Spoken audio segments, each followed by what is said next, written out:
திருவள்ளூர் மாவட்டத்தில் தெருநாய்கள் சுற்றி வளைத்து கடித்து குதறியதில் 2 வயது குழந்தை படுகாயமடைந்து உயிருக்கு ஆபத்தான நிலையில் சிஎம்சி மருத்துவமனையில் அனுமதிக்கப்பட்டுள்ளது. பலமுறை கோரிக்கை விடுத்தும் தெருநாய்களை கட்டுப்படுத்த ஊராட்சி நிர்வாகம் நடவடிக்கை எடுக்காதது ஏன்?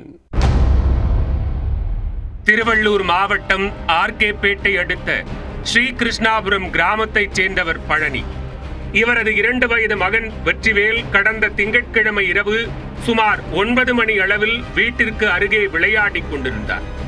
அப்போது அங்கிருந்த தெருநாய்கள் ஒன்று கூடி வெற்றிவேலை திடீரென சுற்றி வளைத்து கடித்து குதறியுள்ளன. இதனை கண்டு பதறிப்போன சிறுவனின் பெற்றோர் மற்றும் அக்கம்பக்கத்தினர் தெருநாய்களை அடித்து விரட்டி குழந்தையை மீட்டனர்.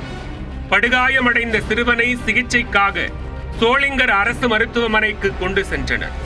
அங்கு முதலுதவி சிகிச்சை அளிக்கப்பட்ட பின் ராணிப்பேட்டையில் உள்ள சிஎம்சி மருத்துவமனையில் மேல் சிகிச்சைக்காக அனுமதித்தனர்.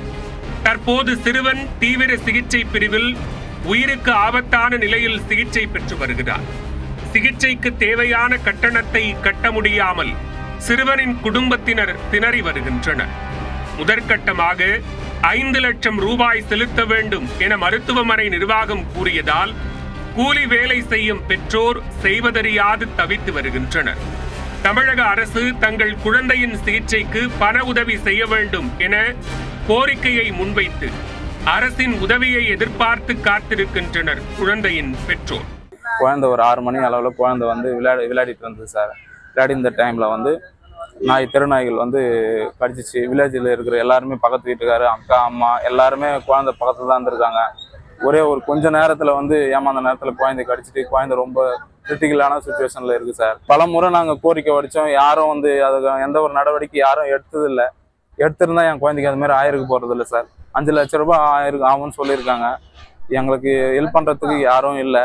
முதலமைச்சர் இதில் நேரடியாக இது பண்ணி அதுக்கு ஹெல்ப் பண்ணால் ரொம்ப நல்லாயிருக்கும். இந்த நாய்களை வெறிபிடிச்ச நாய்களை பிடிச்சி அப்புறப்படுத்தணும் என்னோட கோரிக்கை. அந்த குழந்தை நாய் எங்கிருந்தோ அந்த நாய் கடிச்சிட்டு சோளிங்கர் கவர்மெண்ட் ஹாஸ்பிட்டலுக்கு கூட்டின்னு போனாங்க. கூட்டின்னு போயிட்டு அவங்க கூட்டின்னு போனால் 3 நிமிஷம் இன்ஜெக்ஷன் எடுத்துன்னு வரேன்னு சொல்லிட்டு போனாங்க. வரவே இல்லை. அதோட சிஎம்சி ஹாஸ்பிட்டலுக்கு கூட்டின்னு போனாங்க. அங்கே போனால் 4 லட்சம் ஆகும்னு சொன்னாங்க. எங்களால் அவங்க அப்பா அவங்க அம்மா கூலி வேலை செய்கிறவங்க, வீட்டிலேயே ரொம்ப கஷ்டம், ஏழ்மை குடும்பம். அவங்களால முடிஞ்ச உதவியை அந்த குழந்தைக்காக எவ்வளோ முடியுமோ அவ்வளோ செய்ய சொன்னாங்க. பஞ்சாயத்து ஆஃபீஸில் பேசி எப்படியாச்சும் இந்த நாய்ங்கெல்லாம் கூட்டின்னு போயிட்டு பிடிச்சின்னு போயிடுங்க. இதனால எத்தனை குழந்தை பாதிப்படுமோ, எத்தனை பேர் கஷ்டம் இதுவாங்களோ தெரியல. அதனால கொஞ்சம் பார்த்து ஏதாவது செய்ய சொல்லுங்க கவர்மெண்ட். இதே போன்று ஆர்கேபேட்டை பஜார் பகுதியில் சந்திரமௌலி என்ற சிறுவனை நாய் கடித்ததில் படுகாயமடைந்து அரசு மருத்துவமனையில் சிகிச்சை பெற்று வருகிறார். இந்த சிறுவனின் தந்தை வெங்கடேசனும் கூலி தொழிலாளி ஆவார். இவரும் குழந்தையின் சிகிச்சைக்கு பணம் செலுத்த வழியின்றி தவித்து வருகிறார். இந்நிலையில் கிராமத்தின் பல்வேறு பகுதிகளில் நாய்கள் தொல்லை அதிகரித்து வருவதாகவும் பலரும் நாய்க்கடிக்கு ஆளாகி சிகிச்சை பெற்று வருவதாகவும் பொதுமக்கள் புகார் தெரிவித்து வருகின்றனர். இதுகுறித்து பலமுறை புகார் அளித்த போதும் ஆர்கேபேட்டை ஊராட்சி ஒன்றிய நிர்வாகம் கண்டுகொள்ளாமல் விட்டதால் தான் தற்போது 2 குழந்தைகள் ஆபத்தான நிலையில் உள்ளதாக குற்றம் சாட்டுகின்றனர். தெருநாய்களுக்கு உரிய கருத்தடை செய்ய வேண்டும் என்றும் வெறிபிடித்து நோய் தொற்றுடன் திரியும் நாய்களை கண்டறிந்து அவற்றை பிடித்து சிகிச்சை அளிக்க வேண்டும் என்றும் அப்பகுதி மக்கள் கோரிக்கை விடுத்துள்ளனர்.